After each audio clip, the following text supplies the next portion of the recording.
Now listen to the talk and answer the questions 1 to 6. Good morning. Good morning. Can I help you? Yes, I'd like to join the library. We're new to the district, you see. Certainly. Well, all we need is some sort of identification with your name and address on it. Oh dear.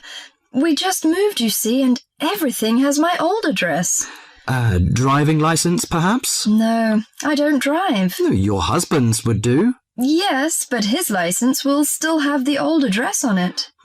Perhaps you have a letter addressed to you at your new house. No, I'm afraid not.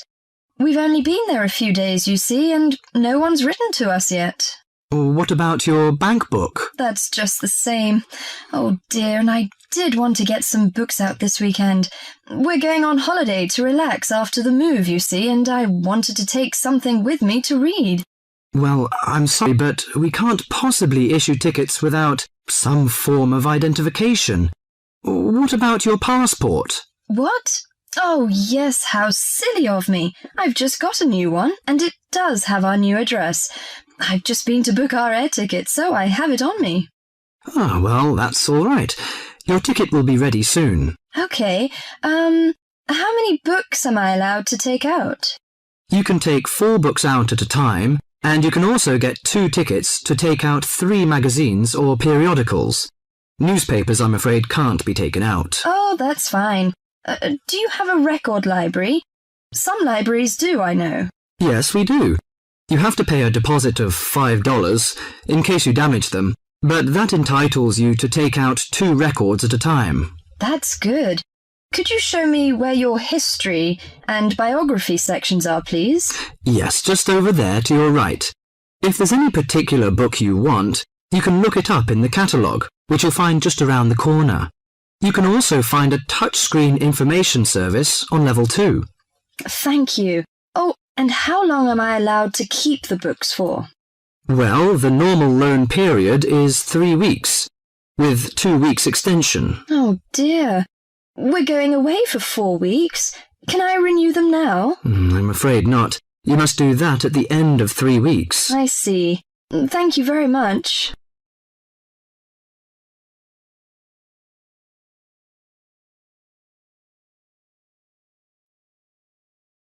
Now listen to the talk and answer the questions 7 to 10.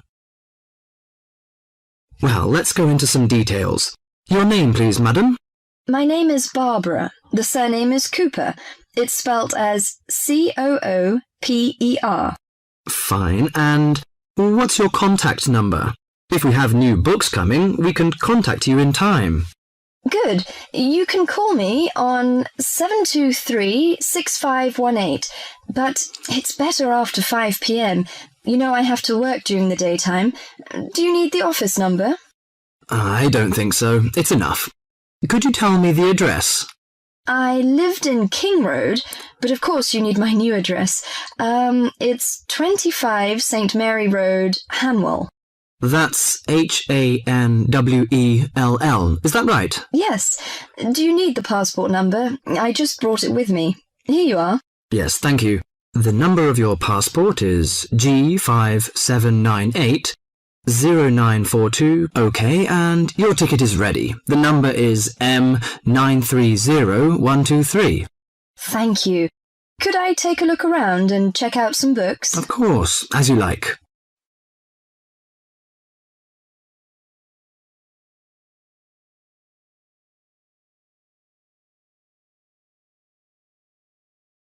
Now, listen carefully and answer questions 11 to 15. Starting at the beginning, you can see the on-off switch just beneath the 2 lights. Having turned the machine on, these lights now become very important. When the light on the left has gone out, you can begin making coffee, as it means the water is now hot enough. Next to that is the water level light. If this is illuminated, it means the machine does not have enough water.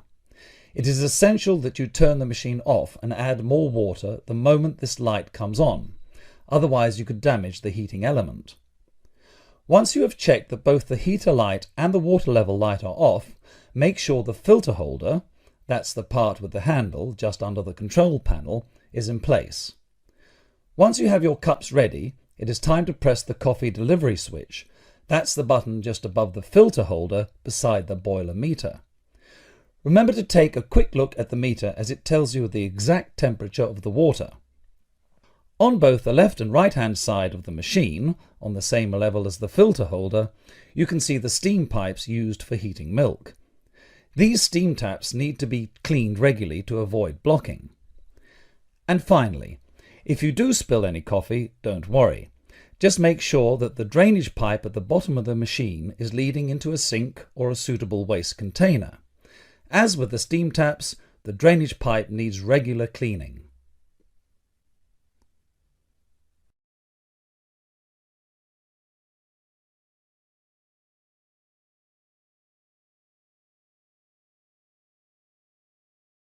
Now listen and answer questions 16 to 20. First and most importantly, I'll tell you where you should go from tomorrow for your lectures and classes. The Health Sciences building is on the west side of the campus, opposite the library, beside the History department. As you are probably aware, there are 6 modules to the course, which will take a year to complete. That's 2 modules each term. In the first module of this term, you will be looking at current laws with regard to health and safety in the workplace. Don't forget that as you progress through the course, you should be building your thesis. This will need to be completed by the end of the year. Coursework will also be credited to your final grade, but the most important part of the course is the thesis. Now, the final thing I want to tell you, and again you should know this, is that there will be a number of guest speakers throughout your course. They will come from a number of different medical backgrounds, but they will all be giving you their views on the relevance of health sciences in their occupations.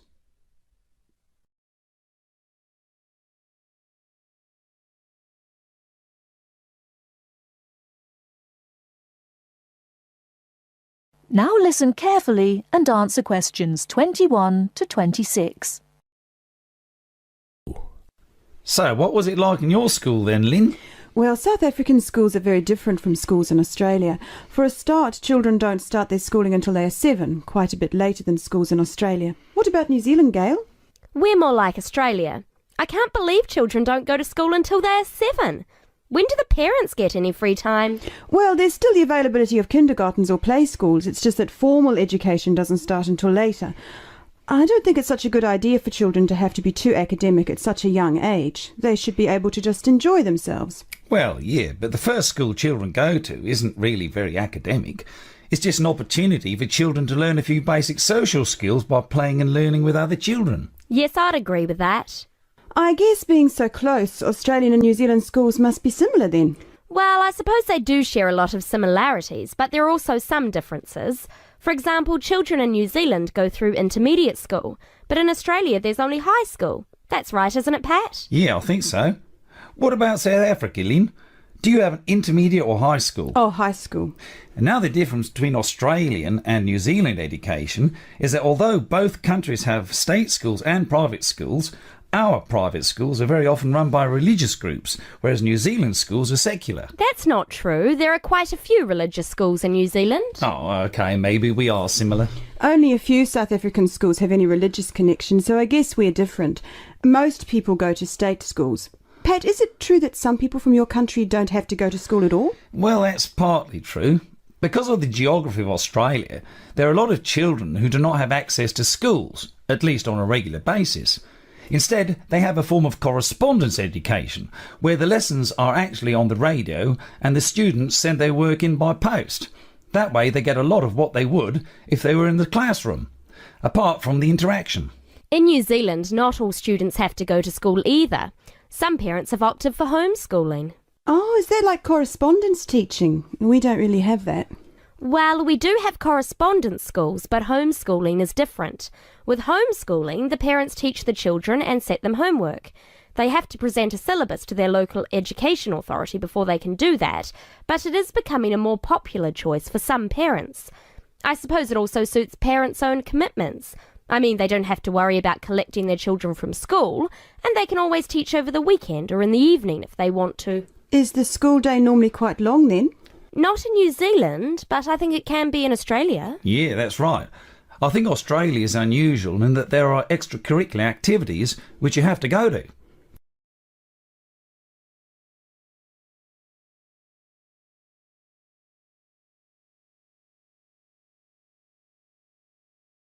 Now listen and answer questions 27 to 30. These are normally sport activities, but there are a few other options. We have activities after school for any student that is interested, but they aren't compulsory. What about in New Zealand, Gail? I had to do some sport every week. I didn't really like it, but it was part of the school day, so I guess that's not so bad.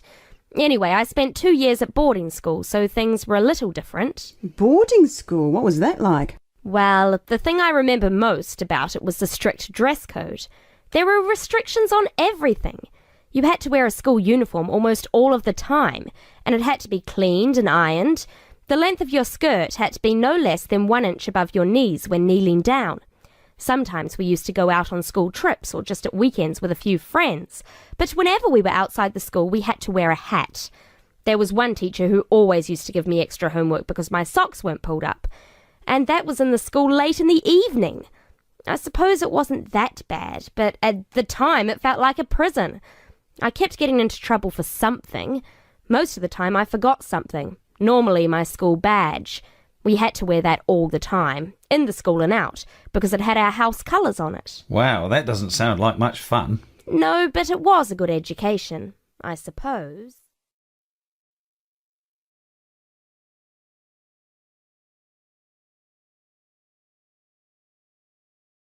Now listen carefully and answer questions 31 to 40. In the past few years, a new condition has been identified and given a name, SAD, short for Seasonal Affective Disorder. This is now recognized as a distinct kind of clinical depression, where people become depressed at the onset of winter, accompanied by a craving for sweet things, causing weight gain. Each spring and summer would then bring on almost maniacal highs and feelings of boundless energy and happiness. Experiments to combat this depression showed that increased exposure to bright light in humans could suppress their production of a darkness-related hormone called melatonin. The light needed to induce this change was about 2,000 lux, or about 4 times brighter than ordinary household lighting. It was then calculated that if bright light could suppress melatonin secretion, then it might have other effects on the brain, including the reversal of symptoms of depression. While melatonin's precise role in SAD has not been pinned down, the theory led to effective treatment. Not surprisingly, SAD affects more people where winter nights are longer and days shorter. In the UK, an estimated 500,000 adults develop full-blown SAD in winter, and twice this number suffer the milder condition called subsyndromal SAD. About 80% of sufferers improve when given light therapy, and improvement usually comes within 2 to 4 days.